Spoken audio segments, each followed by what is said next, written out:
Now, Public Service Cabinet Secretary Justin Muturi has publicly called out President William Ruto once again to stop the abductions and extrajudicial killings in the country. Speaking during a press briefing minutes after the postponement of the second case involving the abduction of two young men in Lolongo, Muturi strongly condemned the increasing cases of abductions, calling for immediate action. Our political reporter James Baraka now reports. In just hours after two Mlolongo abductees were found dead, Public Service Cabinet Secretary Justin Muturi has come out boldly yet again, calling out on President William Ruto to immediately end the abductions and extrajudicial killings in the country. Mr. President, I'm calling upon you now to order an end to these abductions, which you promised, killings, extrajudicial killings, and an open inquiry to examine, inquire into how these things have been happening. We cannot make it normal.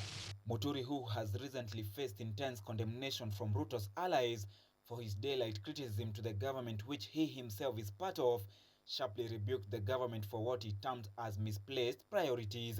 We sit somewhere claiming that we are discussing matters about the economy of this country. Economy for who?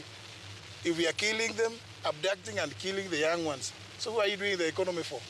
The CS further expressed deep sympathy for parents of the abductees, citing their lack of direct access to the president like him when his son who had been kidnapped was released only after his relentless efforts to reach the president.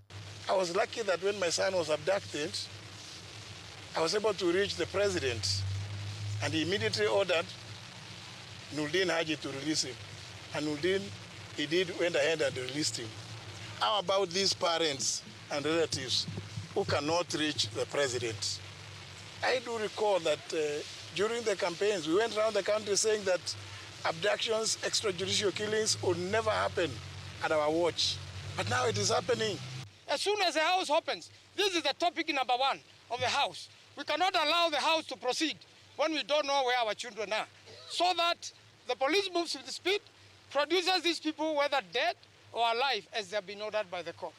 Muturi's remarks comes in just few days after Deputy President Kindiki issued a stern warning to government officials criticizing the administration from within, wanting them to resign, a warning that Muturi seemingly turned a deaf ear to.